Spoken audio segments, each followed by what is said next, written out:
Got it. Okay, great. Good to see you again. I last interviewed you then for Salt of the Earth, so pleasure to interview you again. Thank Um, you.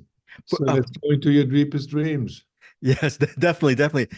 Then just and Takuma, just very quickly, Sachiko Kanenobu. Can you tell me about this singer? She plays a very important part in your film in one of the road sequences. Why did you guys amazing? Can you just talk about her?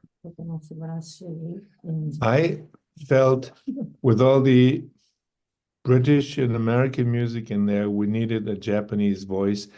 And I said, I remember there was this girl, and she was like the Japanese Joni Mitchell. Yeah.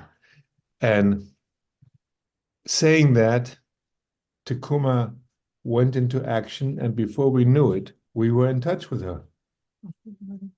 She lives in California, by the way. Oh, that's amazing. Yeah, she lives in California, Yeah. and the hardest thing after we got in touch with her was to choose because the album is so full of gems. And in the end, we took Bluefish, which is the translation of the song, and I now have it as a single, and it's in my jukebox. It's amazing. I love Hirayama's life, and I've never had a lemon sour before. Can you talk about just that distinct? I believe it's a lemon sour. Distinct. Is that what he drinks? Or no, or is it just water? What does he drink throughout the movie that I think it's really interesting that adds texture to his character? It's a highball, Soju. soju highball. Soju highball. Soju is not Potato. is potato, but it's a little bit like sake, but made from potato. It's a clear, very healthy drink. Cheap. It's the cheapest drink to get drunk in Japan. It's a working class, Yeah. and you can drink it pure or with water, and he prefers his as a long drink.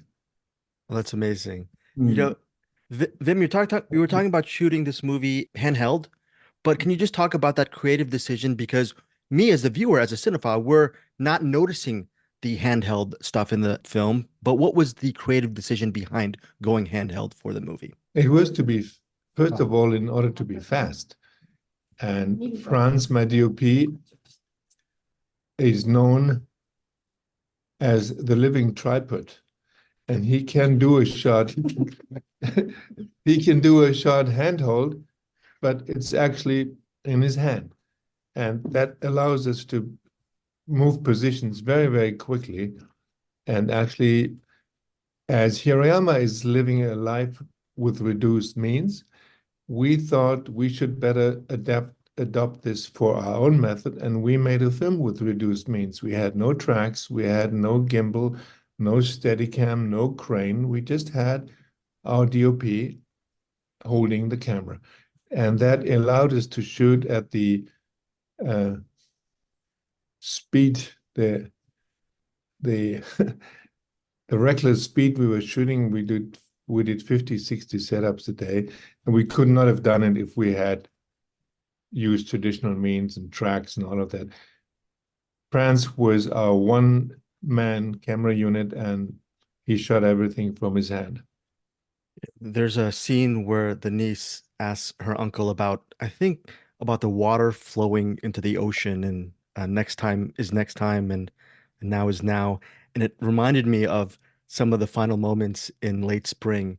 And Vim, you were talking about how, Ozu is your spiritual master, but Takuma, I want both of you to talk about how important is Ozu in both of your lives, not just when you were younger and hungry artists, but now I'm sure Ozu has even more power because his stories are all about humanity and the importance of living. So it must resonate with both of you even more powerfully now.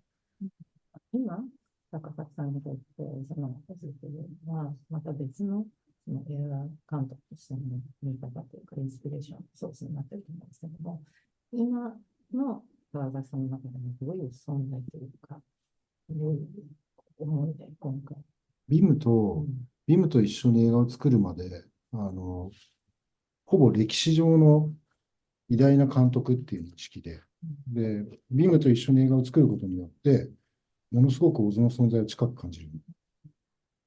So up until working with him on this film, Ozu had only been really this historical figure, a great figure, a film, the director, but really just a historical figure. And I didn't feel that closeness until this project. I worked with him. And now I feel closer as a relationship. This dialogue is really gorgeous. And we had another version of the scene before, and we were both much more excited. And then I sort 今度 of, は今度 we sort of今 decided the night before that he was going to give it another try. And the next morning, he came up with this dialogue, and I was so happy. And he's amazing.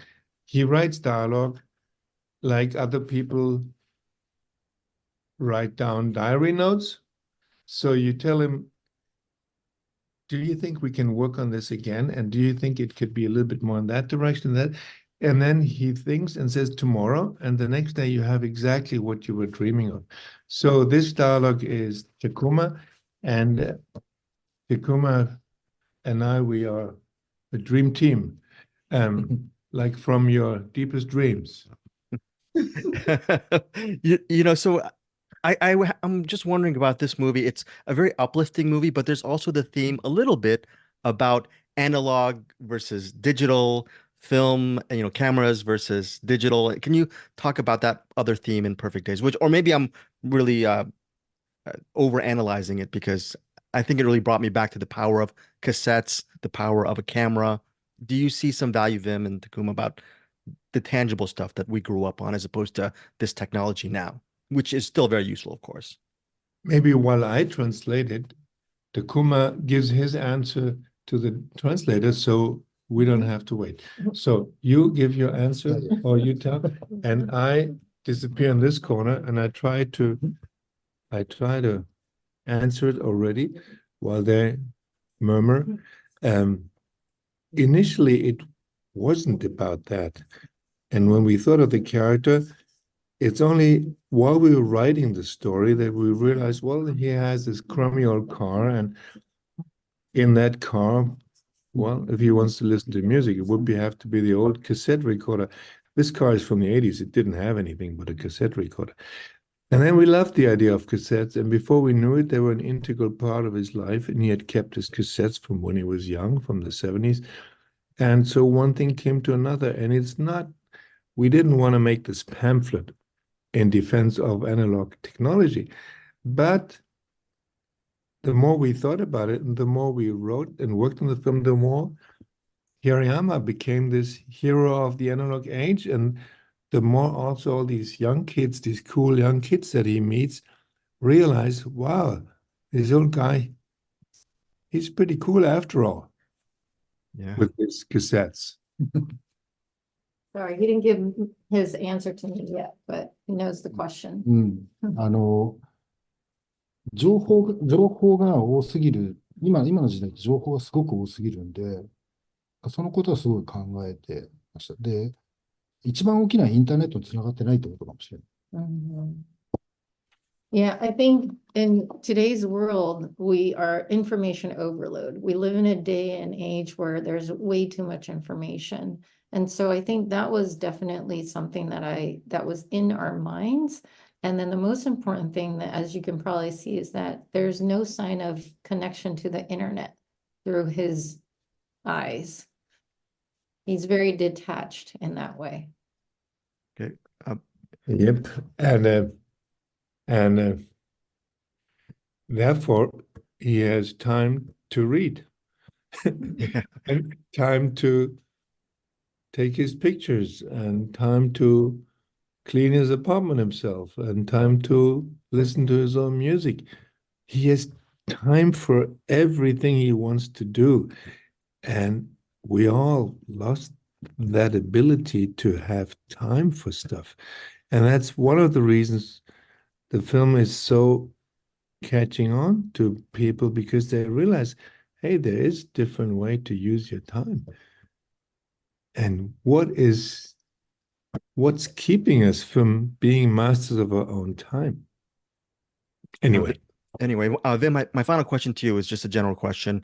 Just what keeps you motivated as a filmmaker? Is your past friendships with, Nicholas Ray and Samuel Fuller and your love for Ozu, are these very influential parts that keep you going on as a filmmaker and keeping yourself hungry as an artist, along with your own hard work and craft over the years?